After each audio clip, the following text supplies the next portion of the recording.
Like करा, share करा आणि सबस्क्राईब. आज भारताचे पहिले अभियंता सर विश्वेश्वरय्या यांचा जन्मदिवस, त्या निमित्तानं त्या दिनीनिमित्त आज माझा प्रथमेश 17 वर्षाचा झाला आणि 18 वर्षात आज पदार्पण करत आहे.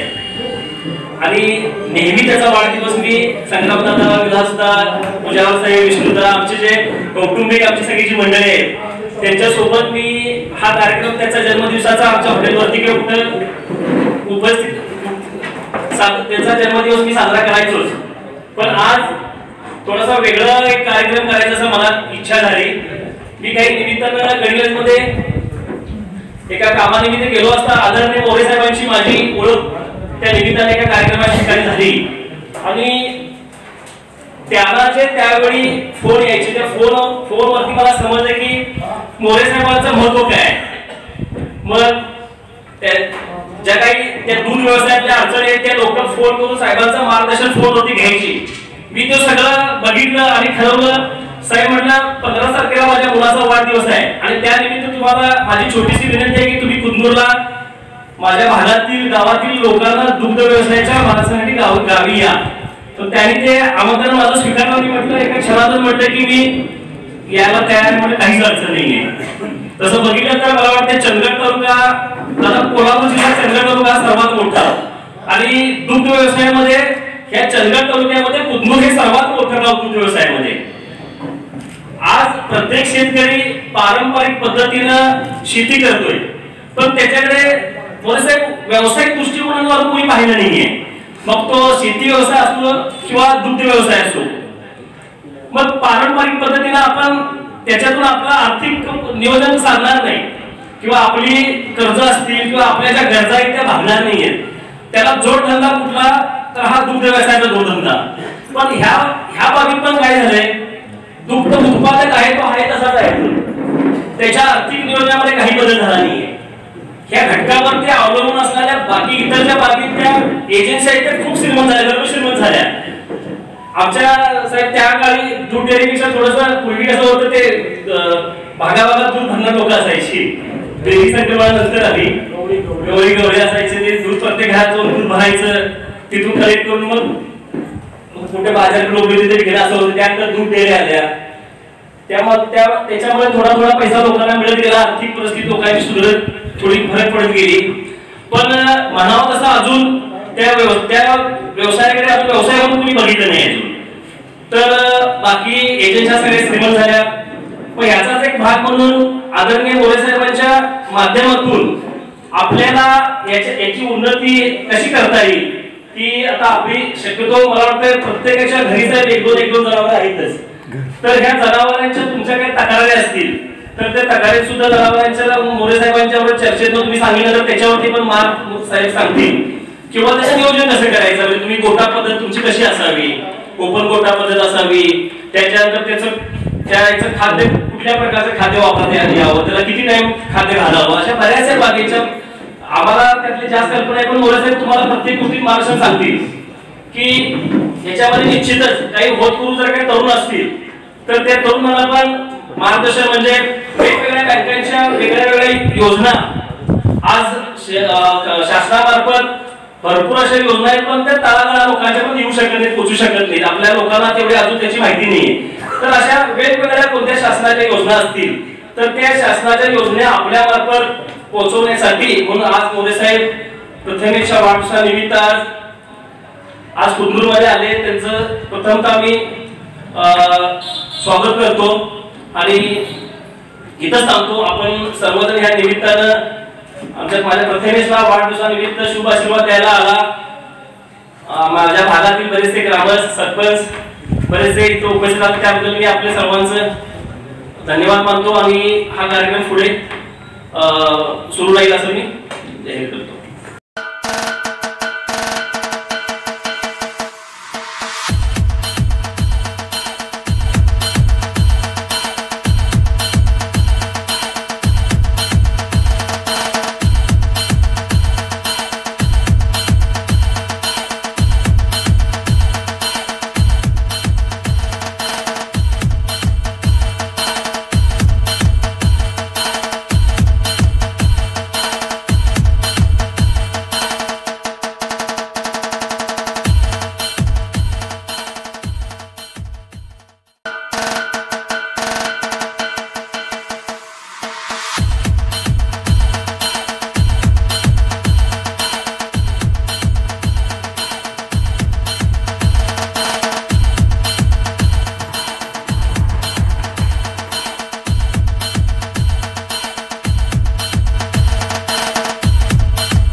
खरं तर आनंदाची इतकी गोष्ट आहे, कारण का ज्यावेळेला आम्ही राजू रेडेकर आणि आम्ही मित्र या नात्यानं आम्ही ज्यावेळेला एकत्र आलोय तेव्हापासून मी प्रथमेशकडे बघतोय.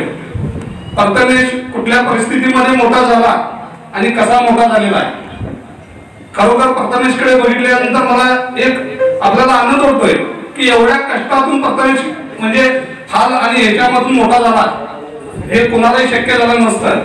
कारण का त्याचे आई वडील इतकी सेवा करतात त्यांची आणि आजोबा आणि आई की त्यांच्या घराकडे किंवा त्यांच्या आई वडिलांकडे बघितल्यानंतर आई कशी असावी आणि आजोबा कसा असावा आणि त्यांची आई आजी कशी असावी तर प्रत्येकाच्या घराकडे बघितल्यानंतर हे होते.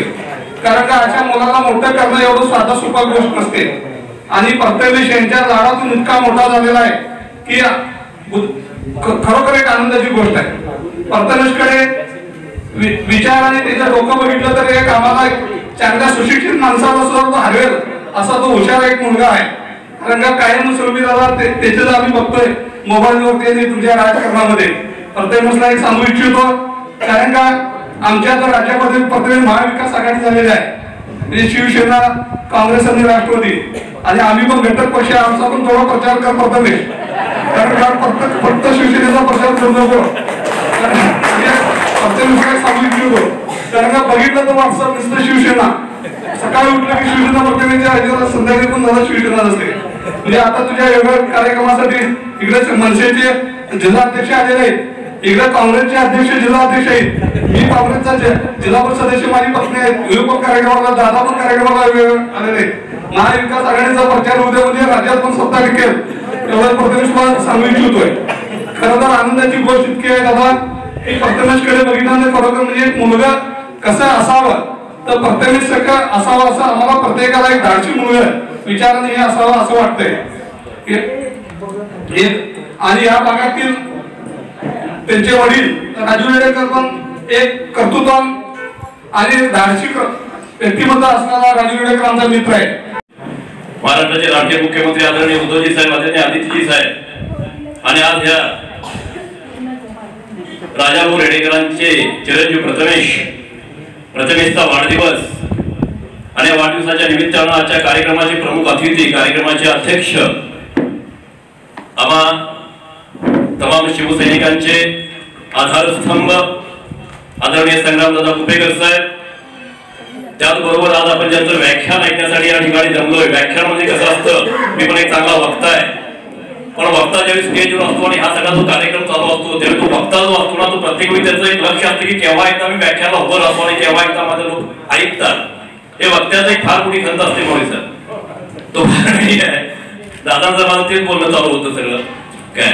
अशा कार्यक्रमाचे प्रमुख वक्ते आदरणीय मोरे सर, त्याचबरोबर आता ज्यांनी आपले विचार मांडले विलास पाटील साहेब, त्याचबरोबर आमचे मार्गदर्शक आदरणीय वाईंगडे साहेब, काजी सर, आता आलेले मान्यवर, त्याचबरोबर प्रतापजी, माझे वर्गमित्र मोहनजी 2-3 वर्ष मागे असेल मी त्याचं रिटायर झाले. त्याचबरोबर दादा थोडीशी ओळख करून द्यायची राहून गेली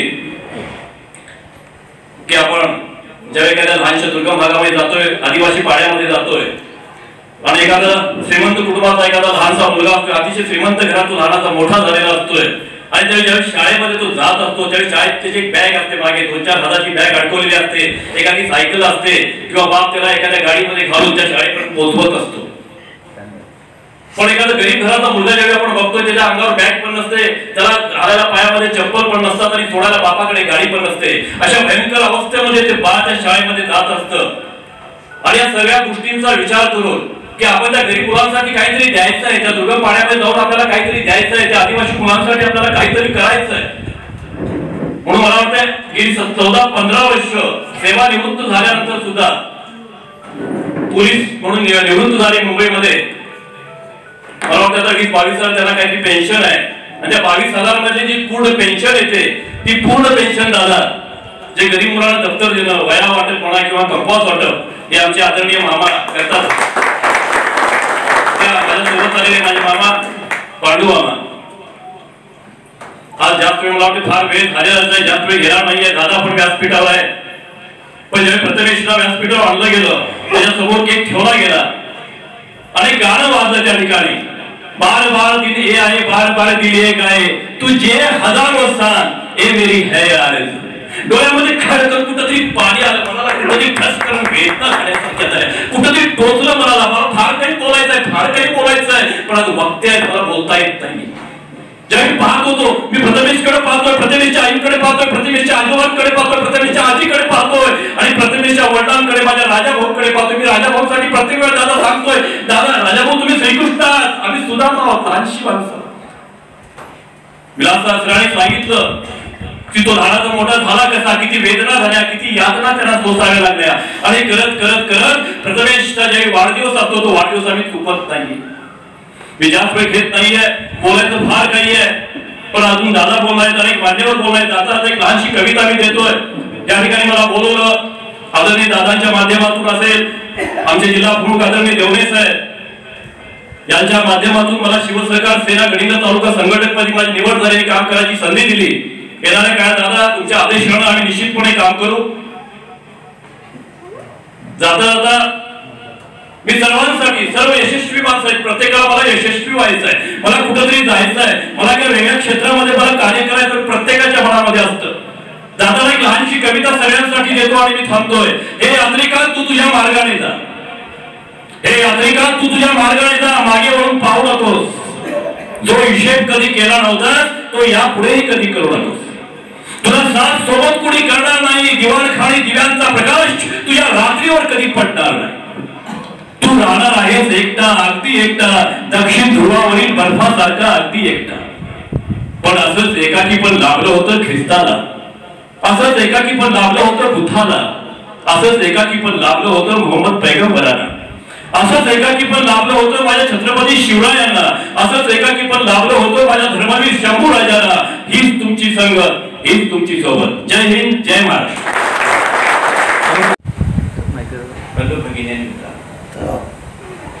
राजू रेडेकर यांचे सोन्याची प्रथमेश आणि त्यांच्या कुटुंबियांच्या वतीनं आता हा प्रथमेशचा वाढदिवस इथे संपन्न होतोय. 3-4 दिवसापूर्वी राजूंनी मला फोन केला. 3-4 दिवसापूर्वी राजूंनी मला फोन केला आणि सांगितलं की 15 तारखेला कुठं आहे, म्हणजे काय नेमकं सांगा. तर म्हणजे प्रथमेशचा वाढदिवस आहे. म्हणजे ठीक आहे म्हटलं, मी सगळी कामं सोडून कारण राजूचा जेव्हा फोन आला 15 तारखेला, आज खरं म्हणजे सकाळी मला मुंबईला जायचं होतं. माझी मुलगी चालली लंडनला 6 ऑक्टोबरला पुढच्या शिक्षणासाठी आणि तिचं विजाचं काम होतं आणि आजची तारीख घेतली. आजची तारीख मी कॅन्सल करून ऑनलाईन उद्याची तारीख, कारण मला आजचा हा कार्यक्रम चुकवायचा नव्हता. राजकीय असता तर मी नक्कीच काय तर सांगून गेलो असतो, पण प्रथमेशसाठी येणं भाग म्हणून आज या ठिकाणी आलो. विलासरावांनी सांगितलं, आपला काहींनी सांगितलं की प्रथमेश ज्या पद्धतीनं आज इथं 17 वर्ष पूर्ण होत आहेत आणि 18 वर्षामध्ये पदार्पण करतोय आणि त्यांना मोठ्या करण्यामध्ये त्याच्या कुटुंबियांनी, आजोबा असतील, आजी असतील, राजू असतील, विनायक असतील, त्याच्या घरातले सर्व सदस्य असतील. प्रथमेश जिथं जिथं जाईल तिथे तिथे प्रथमेश सगळ्यांच्या मनामध्ये असतोय. मिनिटाला मला अनेक वेळेला अनुभव आलाय. प्रथमेश जर आजारी असता त्याला मिरजेला घेऊन जायला लागतंय आणि मी राजूला राजू कुठे आहे, प्रथमेशला मिरजेला घेऊन जायला लागले. जाऊन येतोपर्यंत माझ्या मनामध्ये एक खटकर असतं. रात्री मी फोन करतो राजूला, राजू जाऊन आला का. मी जास्त चौकशी करत नाही, कारण ती विचारायची वेळ नसते. राजू फक्त एवढं सांगतात की हो दादा जाऊन आलो. मी त्या हो जाऊन आलो एवढ्यामध्ये मी समजून घेतोय की सगळं व्यवस्थित आहे. तर ह्या भावना या कुटुंबाशी आणि माझ्या आणि प्रथमेशशी या जोडलेल्या आहेत. म्हणून आज या वाढदिवसाच्या निमित्तानं प्रथमेशला इथं शुभेच्छा देण्यासाठी आपण सर्वजण आला. हे सगळे कार्यक्रम रद्द करून मुंबईची माझ्या मुलगीची विजाची अपॉइंटमेंट कॅन्सल करून आज या ठिकाणी प्रथमेशला शुभेच्छा देण्यासाठी आलेलो आहे.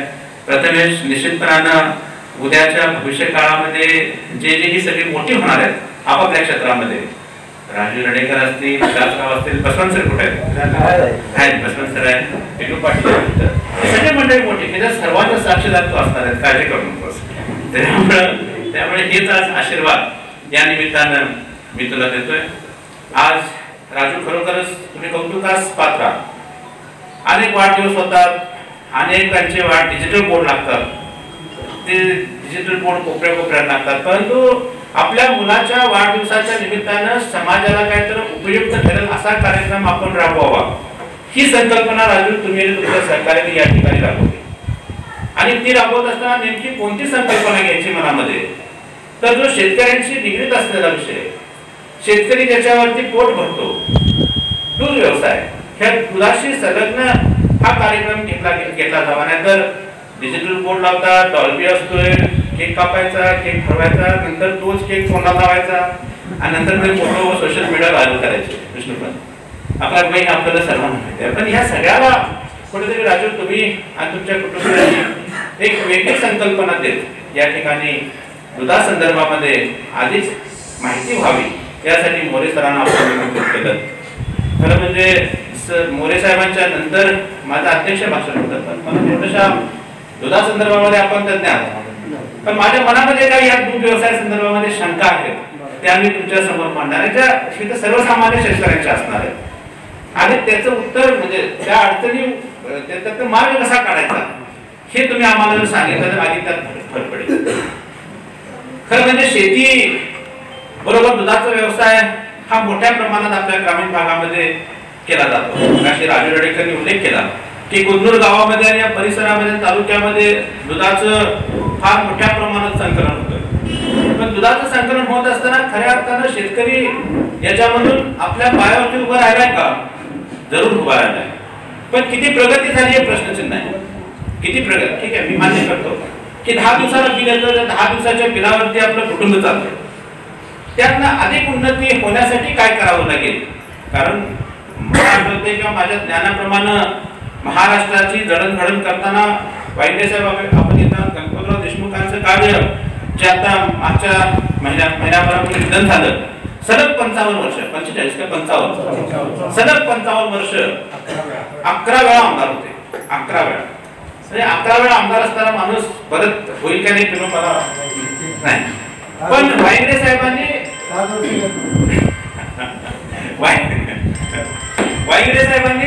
गणपतराव देशमुखांचं नेतृत्व म्हणून काम केलं. निधन झाल्यानंतर त्यांच्या गावी सांगोल्याला जाऊन आले.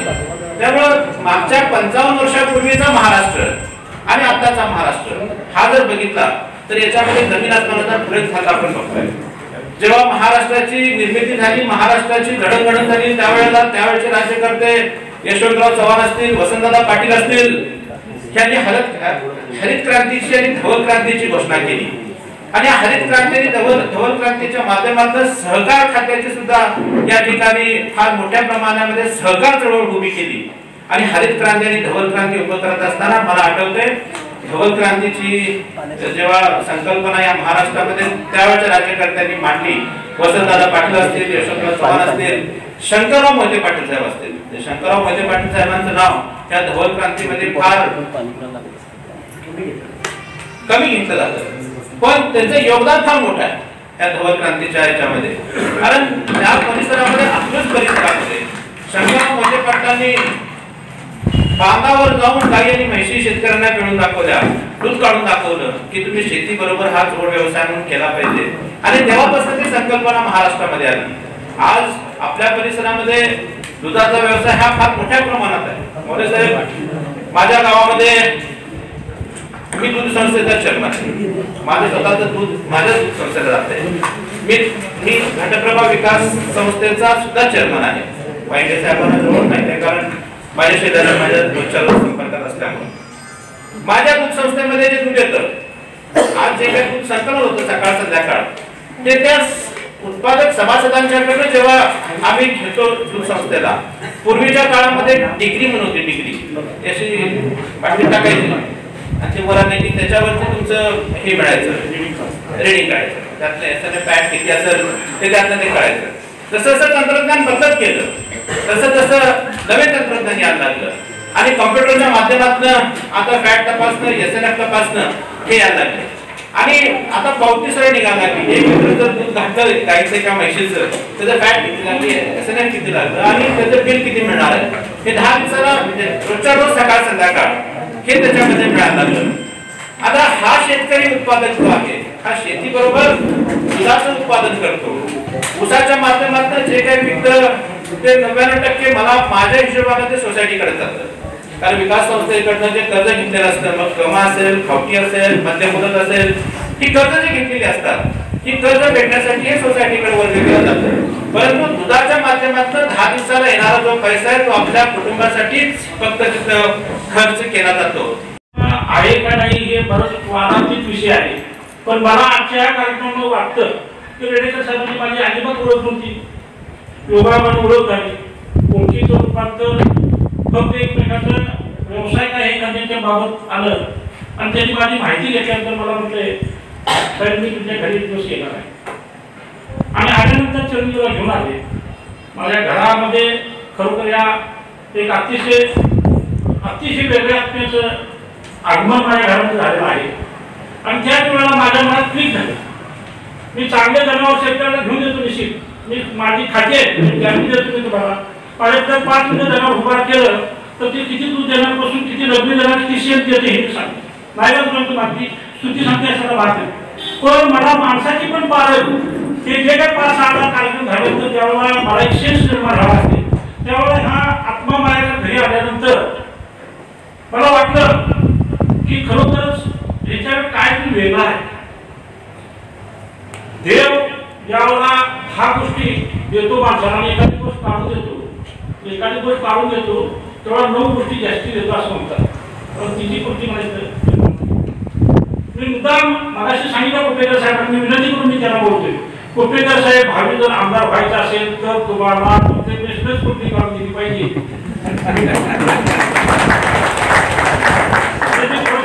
अधिकार बोलतो आज जिल्हा परिषद सदस्य तुम्ही आहे, तुम्ही सगळीजण म्हटला मला की आपण सगळीजण आशीर्वाद द्यायला न तर त्या कार्यक्रम पत्रिकेमध्ये लिहिलंय की मोरेशेठ तुम्ही आशीर्वाद द्यायला या, पण नाही आहे. आम्ही सगळीजण त्याचा आशीर्वाद घ्यायला. खरोखरच रेडेकर कुटुंबामध्ये तुमची काही ना काहीतरी पूर्वपुण्याई होती. हा पूर्वपुण्याई होती की ह्या पूर्वपुण्याईमुळं तुम्ही त्यांचा जन्म सुद्धा रद्द करत असताना सुद्धा तुम्ही थांबवला. त्यांनी मला भावनिक मित्र म्हणून मला खरोखर पहिल्यापैकीच बोलले. माझ्या मुलगीची कथा मी ते सांगतो. त्यांनी न कळत बोलता बोलता मी माझ्या मिस्टरचा मुद्दाम शिरा करायला सांगितला की त्याला मला बोलतं करायचं होतं. आणि ते शिरा करपर्यंत एक अर्धा ते पाऊण तासामध्ये रात्रीने जे काय मला सांगितलं अगदी त्याला म्हणजे माझ्या बहिणी त्याला ज्या दिवसापासून राहिलं त्या दिवसापासून जे काय बेताची मला सांगितलं ते हात टाकायचं तुमची बेताची काय सांगितली त्यावेळेला माझ्या पोरात बोलावं. आणि असं होऊ शकतं का? जगामध्ये बरेच आश्चर्य होतात पण हे वेगळं आश्चर्य मला बघायला. आणि हे आश्चर्य खरं अद्भुत आहे. आज त्या मुलग्याकडे काय बऱ्याच गोष्टी सगळ्या सांगितल्या त्या तुम्ही सांगावं असं माझी इच्छा नाही आहे. कारण का मी माझा विषय वेगळा होईल. मी आले तुम्हाला दूध धंद्यासाठी, पण मी इतर माणसं कशी राहतात, माणसं कशी प्रेम करतात, कुटुंब कसं असतं, माणसं एकमेकांवर किती प्रेम करू शकतात हे बघायसाठी आज आलो. आज मला हा विषय वेगळाच निर्माण झाला. आणि यांच्याकडे खरोखरच याच्याकडे अलौकिक शक्ती आहे की आज त्याचं कार्याचं अध्ययन असेल मोबाईलवर जे हा टेक्निक होते. मी मुद्दाम तुम्हाला नाही असं सांगतो की माझी मुलगी सुद्धा मला आठवण येते. माझी मुलगी आज इंजिनियर डे आहे, आज अश्विनी आहे ती माझ्यासमोर, ती इंजिनियर आहे. तर जी माझी मुलगी इस्रोमध्ये सायंटिस्ट आहे. अब्दुल कलामने तिला दत्तक घेतलेली मुलगी पाहिजे. आज ती मंगळयान सोडण्याचं काम केलं.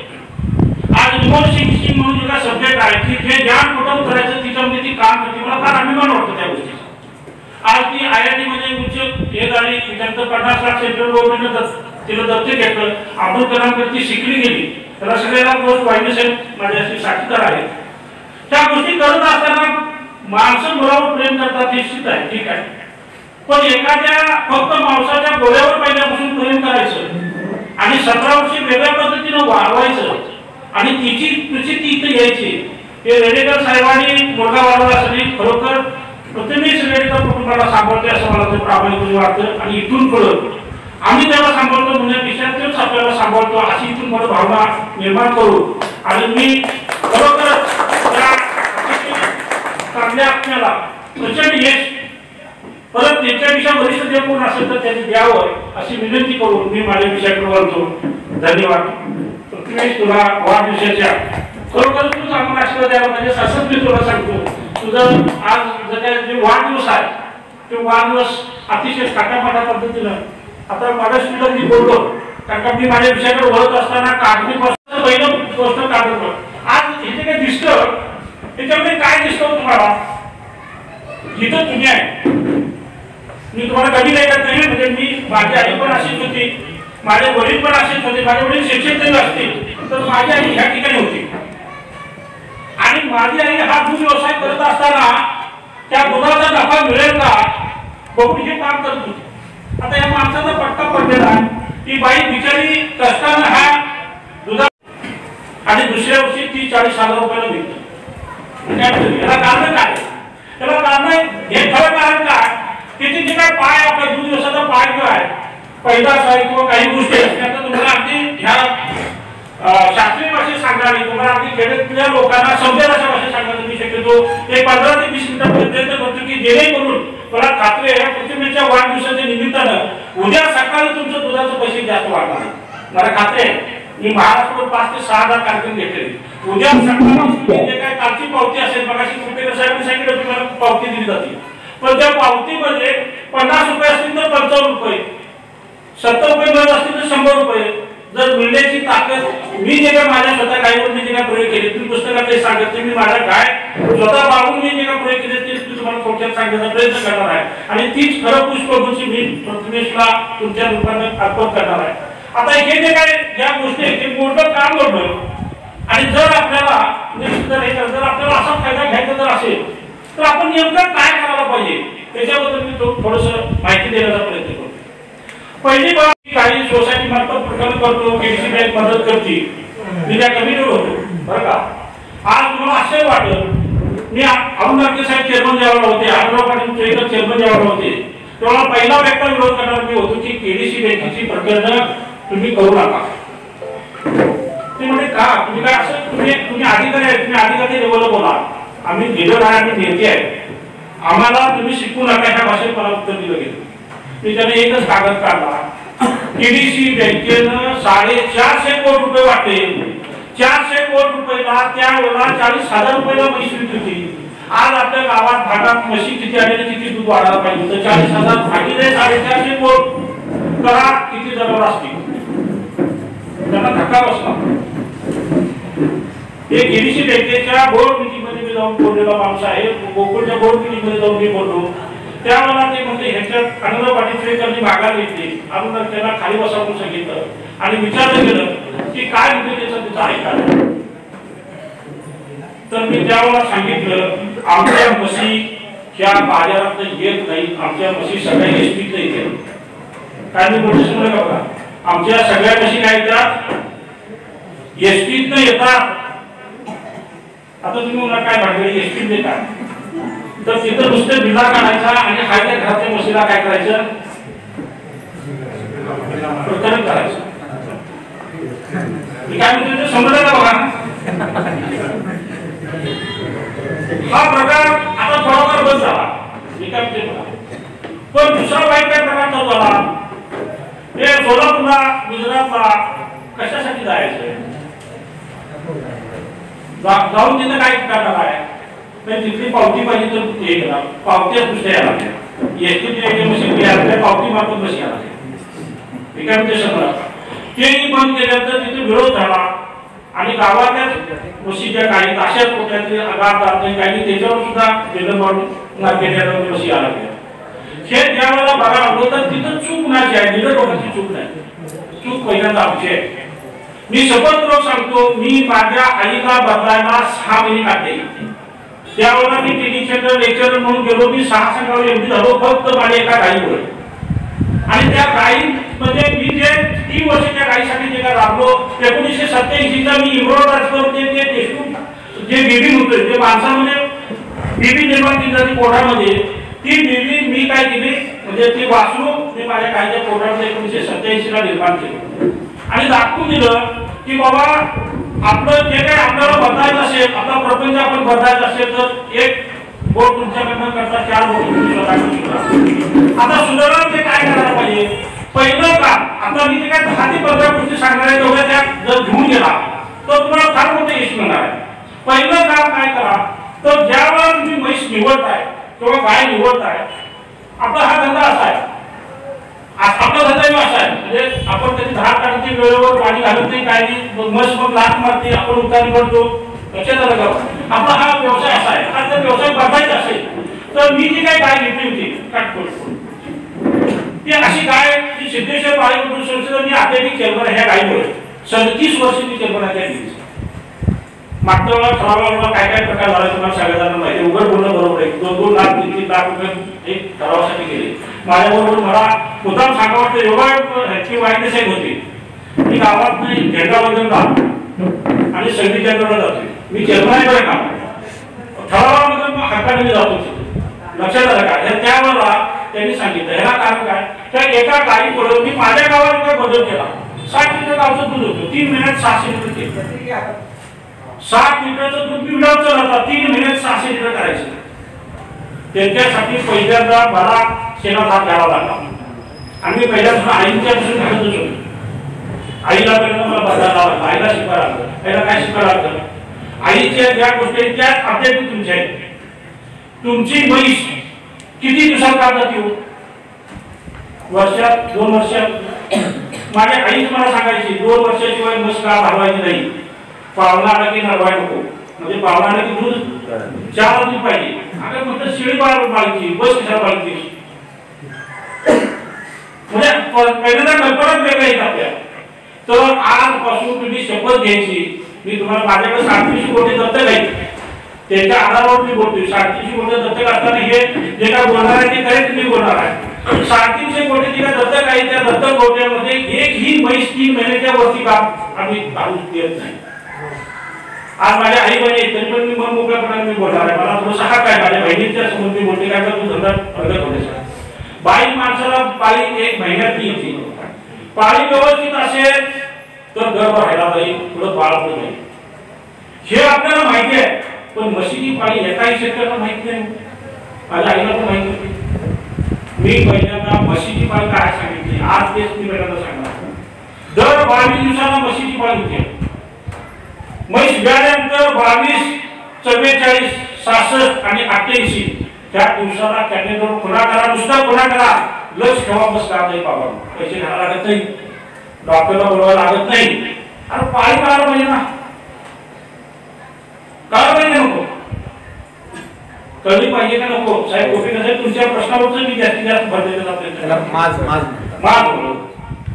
माज म्हणजे काय, जर तिचं ऋतुचक्र व्यवस्थित असेल तर संबंध देण्यासाठी म्हशीचा आला तर त्याला पुढे पासून देणार. आणि ह्याच्यासाठी काही बारकावे. तर पहिला बारकावा काय, आपल्या गोट्याची म्हस जी आहे किंवा आपण जी काही निवड आहे ती कशी निवडायची हे पण माहिती नाही. आज आमच्या शेतकरी, मी मार्केटला जवळ राहतो, मी गरीबावर राहतो, मी 10-15 लोकांना अक्षरशः म्हणजे कामाला घेऊन विचारतो, अरे बाबा हे जरा थांब, कासरा अडव आणि थांब. आमचा शेतकरी काय करतो, म्हैस जेव्हा खरेदी करायला जातो तेव्हा पहिलं काय बघतो, कोणत्याही शिंगाची आहे का, शिपूट पांढरी खड आहे का. मी मुद्दा विचारतो त्या माणसाला, तरणी म्हस तेल लावलेली, गुळगुळी, चकचकी, म्हणजे दिगरी बायको कशी बघायला जाते तशी म्हस बघायला जातो. तेव्हा मी थांबितो, आम्ही म्हस मी भारी घेते. बरं तुम्हाला साहेब काय कळते वाटतं, ठीक आहे. मी मुद्दा मला पान खायची सवय मी त्याला सांगतो, त्याला पान असतं असं खात थांबायला पाहिजे. पान काढत देत मोडत जेव्हा विचारतो, शिंग भारी, शिपूट भारी आहे, मग कशी काय भारी, तर मग ती पुढची एका विचारा बरी पडते.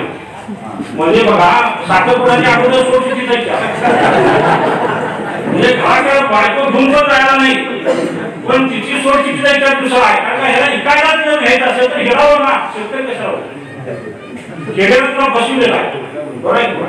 अरे बाबांनो, जर मस्त तुमच्याकडे आज सुद्धा गोट्यात तुम्ही गेले करून म्हशीकडे मुद्दा बघा. मी आज माझ्या कार्यक्रमातून पहिलं तंत्र असतं की गोट्यात तुम्ही पहिल्यांदा आज इथं कार्यक्रमाला गेला तर चार डबाकडे जायचं नाही, स्वयंपाकघरात जायचं नाही, पहिल्यांदा बायकोला घेऊन गोट्यात यायचं आणि म्हस आपली ह्या कुठल्या नजरेत दिसते बघायचं. जसं तुम्ही मुद्दा नवरीचं नाव सांगितलं तसंच मी तुम्हाला बोलतो, बाईचं पहिल्यांदा आपण नाक बघतो, मी काय म्हणते बघा, तसं म्हशीचं बी नाक बघा. म्हशीचं नाक नेहमी ओलसर पाहिजे, तोंडाला पांढरा खड फेस पाहिजे. जर तोंडाला पांढरा खड फेस असेल, नागपुरी कंटिन्युअस ओलसर असेल तर तुमची म्हैस बऱ्यापैकी म्हणजे 10 ते 15% यश तिला मिळालं. पण आज मी गोट्यामध्ये गेल्यानंतर मी पहिल्यांदा बघतो जनावरांची नागपुरी कोरडी असते. डॉक्टरला बोलू नका हो, तुम्ही डॉक्टर व्हा. पहिल्यांदा नागपुरी बघा, तिची कातडी बघा, तिचं डोळं बघा.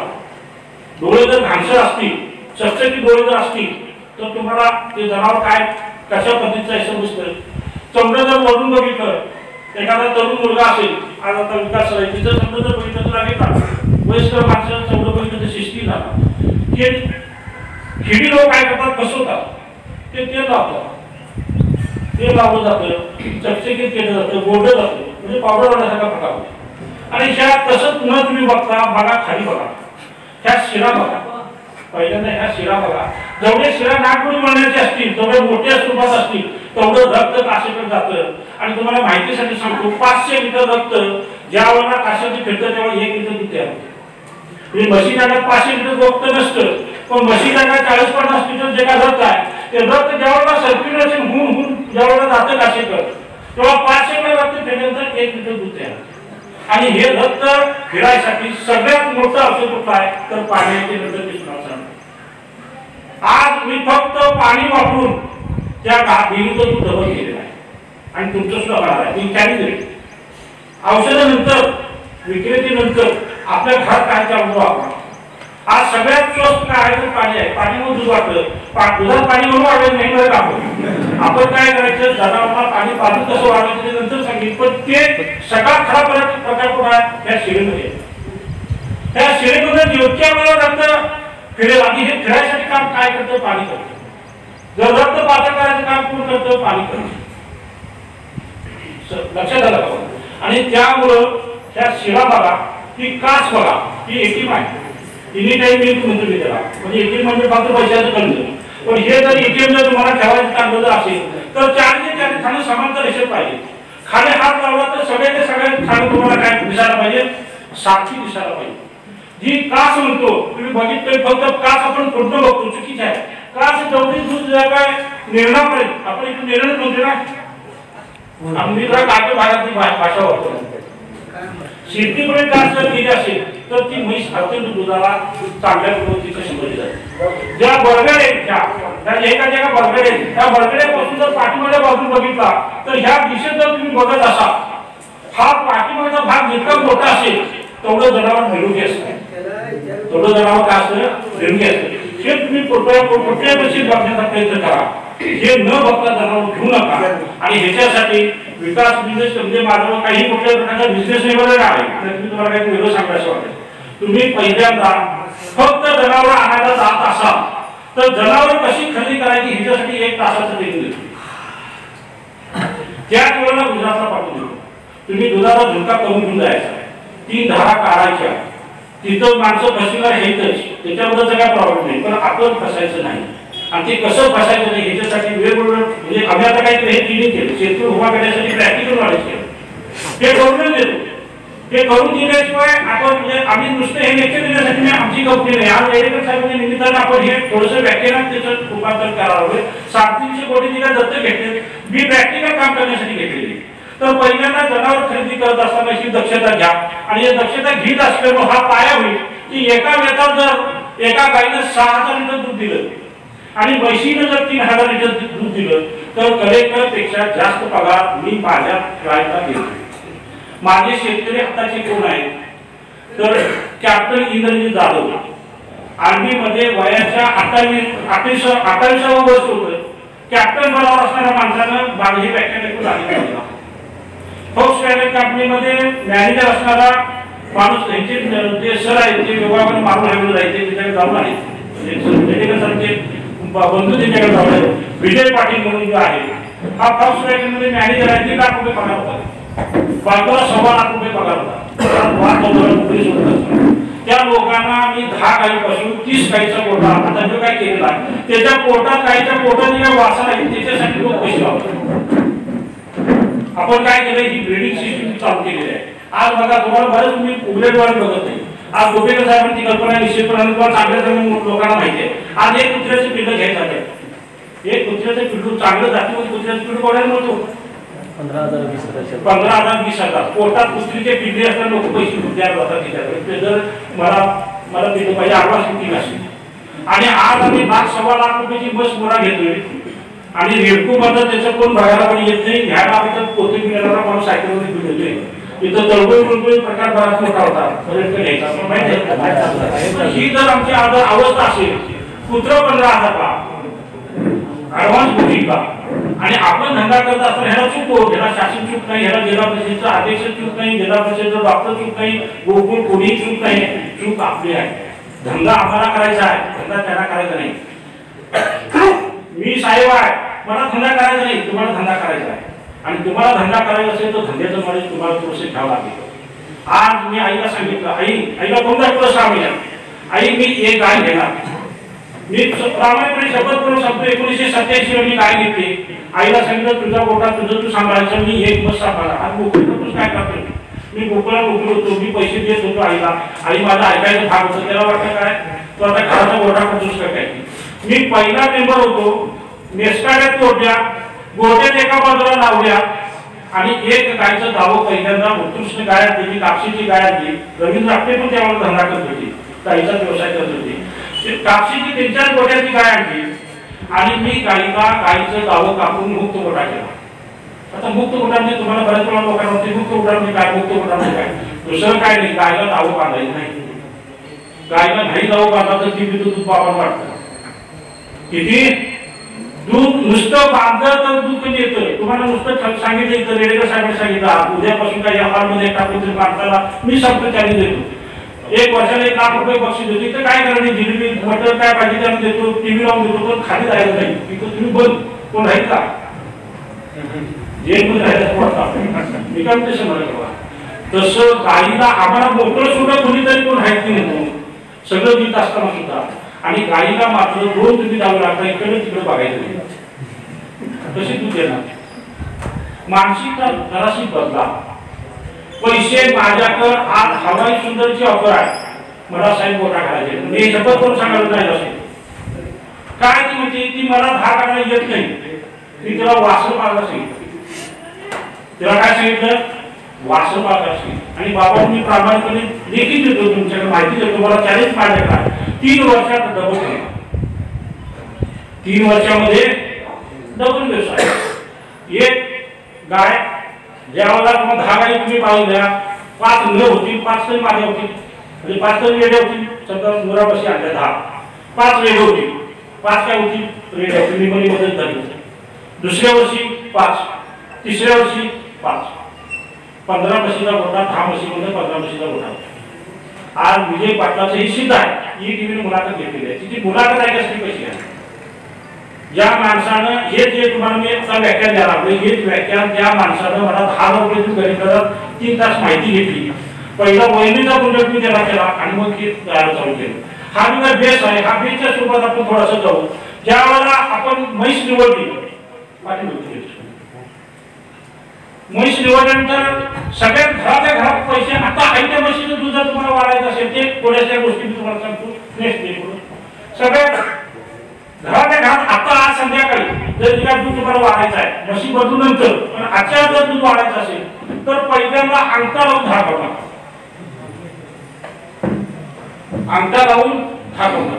मी ती काय कापशीची गाय आणली ती सकाळी किती दूध देत होती 8 लिटर. संध्याकाळी दूध किती द्यायची 8.5 लिटर.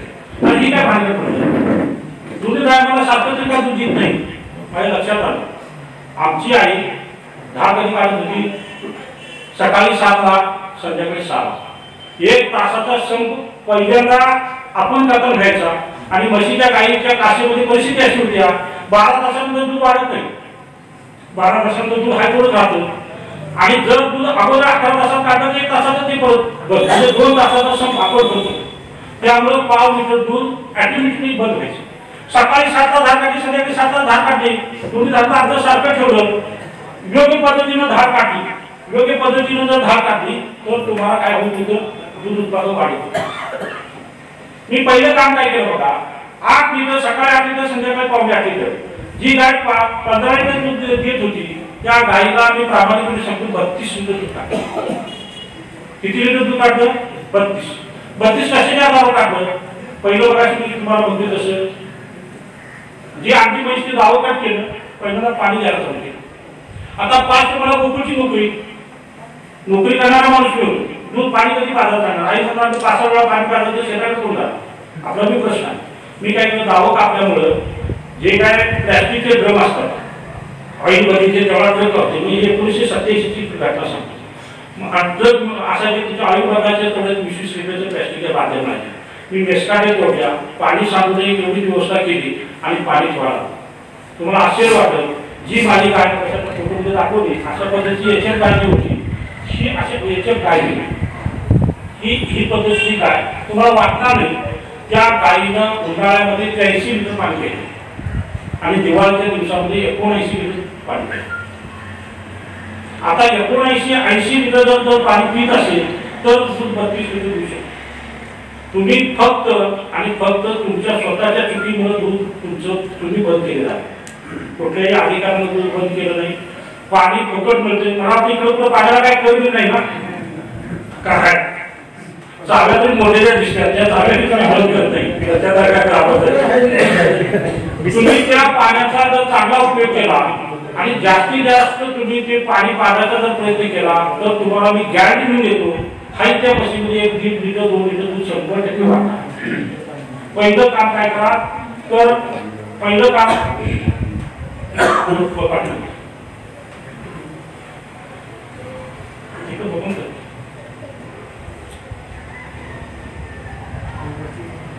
पाणी दिवसातून 5 ते 6 वेळा पाजा आणि पाजत असेल तर दावं कटकट करा, तसं उठून देते. आज बऱ्याच लोकांना जनावर बाळगत म्हणून पुरी देत नाही.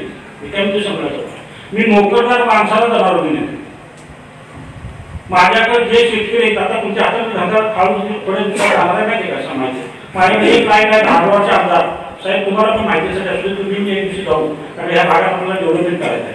विनय कुलकर्णी म्हणून आमदार आहेत माहिती असेल धारवाडचे. त्या धारवाडचे विनय कुलकर्णी माझी लाईन आहे. आज त्यांच्याकडे 1200 जनावर आहेत. किती? 750 गाई, राहिलेल्या 600-750 म्हशी आणि वासरू वेगळे 1200 जनावर आहेत. त्या माणसानं माझ्या खात्यावर 5,000 रुपये तुम्ही बोलवलं. मला पहिला तरी मला प्रश्न काय विचारला असेल तर आज उत्पादलेल्या वासराची किंमत साहेब काय सांगायचं.